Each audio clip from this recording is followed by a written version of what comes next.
अगर मान लो मुझे लेटना भी है तो यहाँ मैं डिसकम्फर्टेबल हो जाऊँगा इस वाले एरिया में। 200 किलोमीटर की रेंज है भाई, 200 किलोमीटर की रेंज कहाँ है, हमें तो अब तक नहीं मिली इतनी। अभी तो मुझे प्रैक्टिकल लगता नहीं कि इस गाड़ी को लेके अब 600 किलोमीटर पहाड़ों की तरफ चले जाओ। ये जो छोटा छोटा सा व्हाइट की जो पट्टी दिख रही है ना, यही है इसका बोनट, इससे ज़्यादा इसका बोनट है भी नहीं। क्योंकि जब नई गाड़ी लेते हो ना आप, तो मैं मानता हूँ दिक्कत आएगी आपके साथ भी, क्योंकि इसमें सारे कंट्रोल्स आपको देखने पड़ेंगे। Hello guys, welcome back to my YouTube channel. आज के दिन ऐसी ऑटोमोटिव मार्केट है कि किसी भी प्राइस सेगमेंट में आप कोई भी एसयूवी गाड़ी उठा सकते हो। प्राइस सेगमेंट शुरू हो जाता है हैचबैक गाड़ियों से। हैचबैक गाड़ी के प्राइस में भी आप कोई ना कोई एसयूवी ले लोगे भाई। आज के दिन ऑटोमोटिव मार्केट इतनी फैल गई है, इतने सारे ऑप्शंस आ गए लोगों के पास गाड़ी खरीदते टाइम पे। इतनी कन्फ्यूज़न होती है भाई, आप गाड़ी खरीदने के लिए चले जाते हो तो आपको इतनी कन्फ्यूज़न हो जाएगी मार्केट में जाने के बाद कि आपका 8 लाख का बजट है तो कौन सी गाड़ी ले, उसमें भी आप ऐसे बिचल से जाओगे। और मान लो आपने 10 लाख से ऊपर का बजट ले लिया तो आप grand Vitara, Creta, Seltos, Kushaq वगैरह सारी इन चीज़ों की तरफ जाओगे। और इलेक्ट्रिक गाड़ियों की बात आती है तो भाई विंडसर ईवी आपको प्रॉपर एक एसयूवी वाली फील देगी। इसकी लेंथ डायमेंशंस आप खुद देख लो वीडियो में, कितना बड़ा सा व्यू आता है इस गाड़ी का। इसमें स्पेस की आज बात करेंगे प्रॉपर। ये वाली जो वीडियो है ना, ये मैं क्यों बना रहा हूँ, क्योंकि आज मैं इस गाड़ी के कंफर्ट एंड डिसकंफर्ट की बात करूँगा कि भाई इसमें जो जो चीज़ें आई हुई है ना, वो कितनी प्रैक्टिकल है, क्या कुछ है उन चीज़ों के साथ। वो हम अगर मान लो आपको ये गाड़ी लेनी भी है 2025 में, अभी तक इसका ऑफर वो चला हुआ है कि अगर आप अभी खरीदते हो उसको जनवरी मंथ में, तो 1 साल तक इसकी फ्री चार्जिंग भी अवेलेबल है। अभी कंपनी की तरफ से फ्री फास्ट चार्जिंग हो जाएगी। तो आज इस गाड़ी के सारे कंफर्ट और डिसकंफर्ट की बात करेंगे। जैसे अगर हम इस गाड़ी को ले लेते हैं 2025 में, तो आप क्या क्या फेस करने वाले हो। सबसे पहले मैं बात करता हूँ इसके डायमेंशंस की। एक तो रोड प्रेजेंस आपको इसका बहुत तगड़ा मिलेगा, आप खुद देख लो। अभी रोड प्रेजेंस में मैं बात करता हूँ तो देखो, विंडसर ईवी खड़ी है, यहाँ पे एक टाटा नेक्सॉन खड़ी है। लुक्स वाइज आप खुद देखो, शुरुआत में इसको काफ़ी क्रिटिसिज्म मिला इस गाड़ी को कि भाई क्या है इसके लुक्स, फ्रंट से ख़राब कर दिए हैं, रियर ये ख़राब है वो ख़राब है। भाई नेक्सॉन वो खड़ी है, एक नेक्सॉन ये खड़ी है, ये सारी गाड़ी आप देख लो और फिर इसके लुक्स देख लो। क्या लगता है आपको, लुक्स के मामले में ये कहीं पीछे रह जाती है? कहीं नहीं रहती भाई। सबसे पहला तो पॉइंट यही होगा, इसके रोड प्रेजेंस एंड इसके लुक्स काफ़ी बेहतरीन है। अब चलते हैं इसके इंटीरियर में। इंटीरियर में भी मैं कुछ चीज़ें ऐसे बताऊंगा कि भाई इसमें जो जो कंपनी ने हमें दिया है वो कितना प्रैक्टिकल है कितना नहीं है। फीचर्स वाइज तो हम सारी बात कर चुके हैं, लेकिन जो प्रैक्टिकलिटी की बात आती है वो सबसे पहले क्या आती है, जब आप इसके सीट्स को देखते हो ना। हमने जो भी इसके एड्स वगैरह देखे हैं तो हमने देखे हैं कि भाई इसमें कुशनिंग वाली सीट आती है, लेकिन अपने पास एक्साइट वेरिएंट है, इसमें कुशनिंग वाली सीट्स नहीं आती। इसमें नॉर्मल फैब्रिक वाली सीट आती है, जिसमें कि नेक रेस्ट तो आपको देखने को मिल जाएगा लेदरेट में, लेकिन ये सारा फैब्रिक है। तो अब इसका कंफर्ट क्या लगता है, देखो अगर हम बैठते हैं इसमें हाइट एडजस्टिंग का दे रखा है, इसमें आगे पीछे करने का दे रखा है सीट्स को, और रिक्लाइन करने का दे रखा है। ठीक है, एक तो ये होगा सीट्स का कंफर्ट, ये काफ़ी प्रैक्टिकल है। ये बेस वेरिएंट से क्या होता है, कई सारी गाड़ियों में हाइट एडजस्टिंग का नहीं मिलता, और हाइट के बाद इसको एडजस्ट करने के बाद कई सारे लोगों ने कमेंट में ये बोल रखा था कि भाई इसका बोनट का व्यू नहीं आता। भाई इसका बोनट का व्यू बस इतना ही है, ये मेरी आंखों के बिल्कुल सामने है मेरा फ़ोन। ये जो छोटा छोटा सा व्हाइट की जो पट्टी दिख रही है ना, यही है इसका बोनट, इससे ज़्यादा इसका बोनट है भी नहीं। क्योंकि अगर मैं बाहर से भी जाके दिखाऊँ ना इसका बोनट, वो सिर्फ इतना ही है।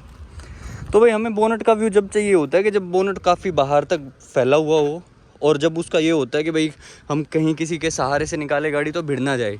सिंपल है, इजी टू ड्राइव कर देता है ये इसका छोटा बोनट व्यू। ये देखो, मुझे पता है कि कहाँ इस कॉर्नर पे और इस कॉर्नर पे कितना देखना है, इससे ज़्यादा कि मुझे कोई लोड है भी नहीं।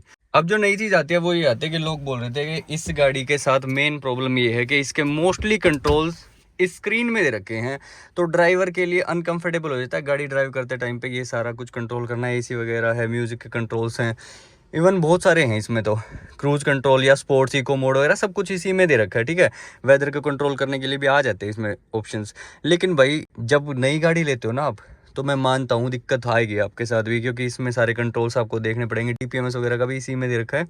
ठीक है, लेकिन जैसे जैसे आपको थोड़ा सा टाइम हो जाएगा गाड़ी को चलाते हुए, जैसे अभी 1421 किलोमीटर ये गाड़ी चल चुकी है, तो आपको कोई दिक्कत आने वाली है नहीं। क्योंकि इसके जो कंट्रोल्स हैं, आप यहाँ से पहले ही जब घर से निकलोगे ना गाड़ी लेके, तो इसको सेट करके ही निकलोगे। ऐसा नहीं है कि आप रास्ते में गाड़ी चला रहे हो तो आप कर लोगे भाई इसको सेट, चलते चलते करोगे, नहीं। तो भी मैं तो रिकमेंड करूँगा साइड में लगा के ही सेट करो। ऐसा कुछ है सच कोई प्रैक्टिकल सा फीचर है, ऐसा कोई यूज़ करने की ज़रूरत पड़ती भी नहीं जब आप ड्राइव कर रहे हो गाड़ी को। तो अब बात आती है इसके स्पेस की। स्पेस इसका यूटिलाइज़ कर चुके हैं हम, मैंने पहले भी वीडियो बना दी थी, लेकिन स्पेशली मेरे पास एक रिक्वेस्ट आई थी कि भाई इसका स्पेस ऐसे यूटिलाइज़ करो कि जो रियर सीट्स हैं उनका रिक्लाइनिंग एंगल तो हर किसी ने देखा है कि भैया रिक्लाइन हो जाती है 135 डिग्री तक। यहाँ तक, तो बैठने में काफ़ी कंफर्टेबल हो जाती हैं ये सीट्स। लेकिन क्या ये इतनी फोल्ड हो जाएंगी कि यहाँ पर एक सोफ़ा कम बेड सा बन जाएगा? तो वो देखते हैं भाई, आज मैं इस वीडियो में ट्राई करता हूँ। एक तो इसमें यहाँ दे रखा है या नहीं वो देख लेते हैं कि आगे पीछे करने का। मुझे तो इसमें कुछ दिखा नहीं, मुझे सिर्फ ये दिख रहा है। ठीक है, इसका ऐसा करता हूँ तो ये फोल्ड हो जाती है। ये थोड़ा सा सामान है कुछ, ये हटा देता हूँ। अब दूसरी सीट की तरफ चलते हैं। इसको मैं फोल्ड कर दूंगा। आज रिक्लाइन तो 135 डिग्री तक है। फोल्ड करते हैं इस वाले बटन से। ठीक है, ये इतना फोल्ड हो गया है। और ये कुछ सामान है, इसको साइड में रख देते हैं। मैं अंदर जाके भी दिखा देता हूँ। हाँ, ये सब ये हो सकता था अच्छा अगर ये वाली जो सीट्स है ना, ये आगे की तरफ भी चली जाती। तो अभी क्या है, ये सिर्फ फोल्ड होगी और इतना सारा इसका बूट स्पेस बन गया। लगभग 800-900 लीटर के आसपास का इसका बूट स्पेस बन गया।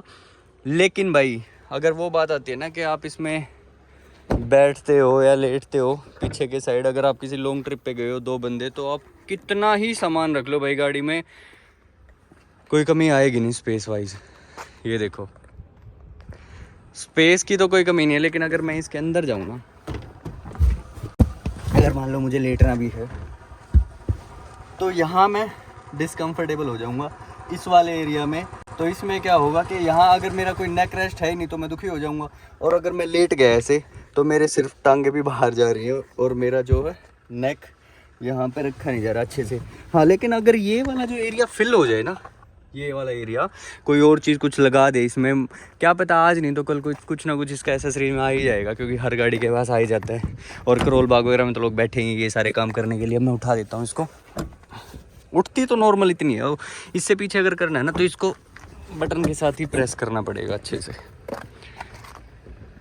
अगर आप कहीं बाहर जा रहे हो तो उसके लिए तो ठीक है। और अगर आपके पास ये जगह फिल करने के लिए भी कुछ है ना, मान लो यहाँ आपने कुछ लगा दिया इस वाले एरिया में, तो ये पूरा स्पेस पूरा यूटिलाइज आप कर पाओगे बाहर किसी भी ट्रिप पे, बहुत अच्छा आ जाएगा। सामान वगैरह के लिए तो कर ही सकते हैं, इतना तो सामान कोई कहाँ ही लेके जाएगा।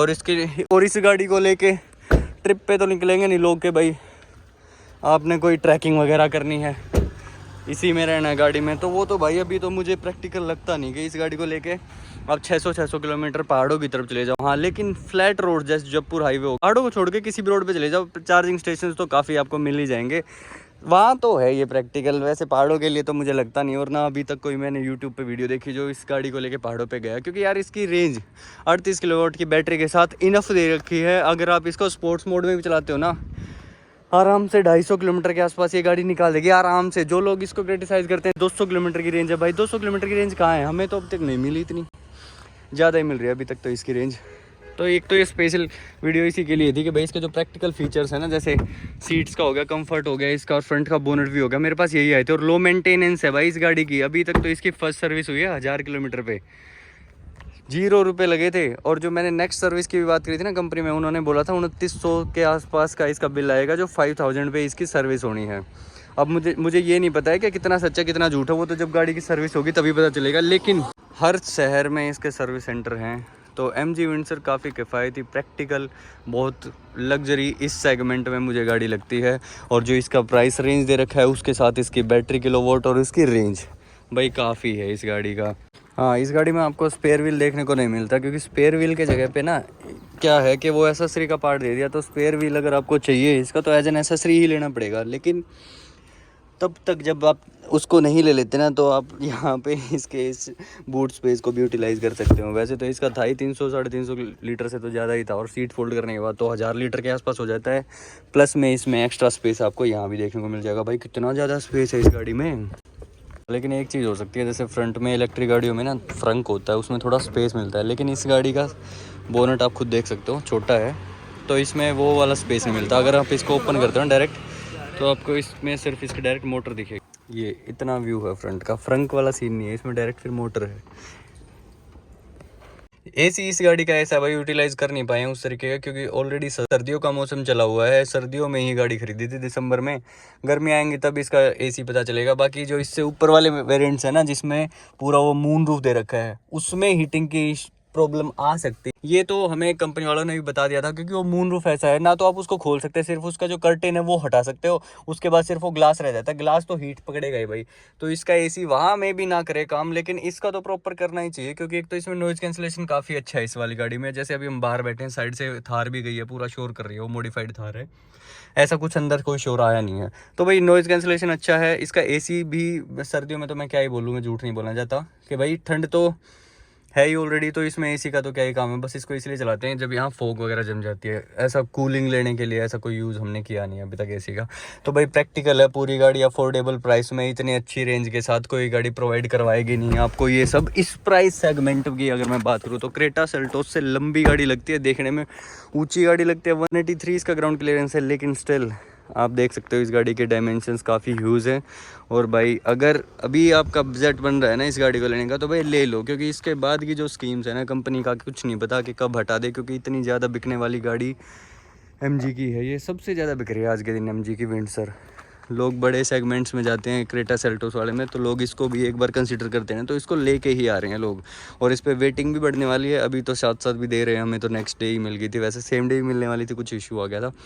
तो भाई प्रैक्टिकल गाड़ी, अच्छी गाड़ी है, तो आप लोग भी ले सकते हैं। और कोई भी इस गाड़ी को लेके क्वेश्चंस हैं तो आप कमेंट में ज़रूर बताना। So thank you so much for watching my video till the end. Channel पर नए हो तो लाइक एंड सब्सक्राइब कर देना।